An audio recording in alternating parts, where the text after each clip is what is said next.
महापालिकेचा कर माफ करण्यासाठी लाच घेताना महापालिकेच्या कर्मचाऱ्याला रंगेहात पकडलं। पालिका तोट्यात काढणाऱ्यांचा पर्दाफाश।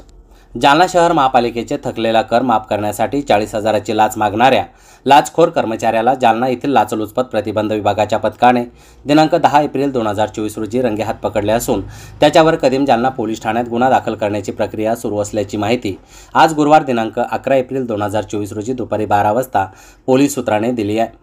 या प्रकरणी तक्रारदार यांनी दिलेल्या फिर्यादीत म्हटलंय की सफाई कामगार उत्तम शंकरराव लाडाने राहणार इन्कम टॅक्स कॉलनी जालना यांच्याकडे वसुली लिपिक पदाचा पदभार आहे। तक्रारदार यांच्याकडे महापालिकेचा 1,24,596 रुपये कर थकला होता, त्यामुळे त्यांना कर वसुलीची नोटीस आली होती। त्यामुळे लाडाने यांच्याकडे दिनांक 5 एप्रिल 2024 रोजी 41,532 रुपयाचा चेक दिला होता।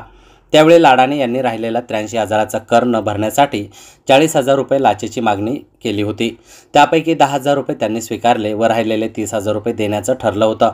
त्यामुळे लाचलुचपत प्रतिबंध विभागाने दिनांक 10 एप्रिल 2024 रोजी सापळा लावला असता उत्तम शंकरराव लाडाने यांनी पंचासमक्ष 30,000 रुपये लाच स्वीकारली। त्याचवेळी लाचलुचपत प्रतिबंध विभागाच्या पथकाने त्यांना रंगेहात पकडलं असून त्यांच्या ताब्यातून 30,000 रुपये रिकव्हर करण्यात आलेत। या प्रकरणी कदीम जालना पोलीस ठाण्यात गुन्हा दाखल करण्याची प्रक्रिया सुरू आहे। ही कारवाई लाचलुचपत प्रतिबंध विभागाचे पोलीस अधीक्षक संदीप आटोळे, अपर पोलीस अधीक्षक मुकुंद आघाव यांच्या मार्गदर्शनाखाली पोलीस उपाधीक्षक किरण बिडवे, पोलीस अंमलदार गजानन घायवट, गणेश चेके, गणेश बुजाडे यांनी केली आहे।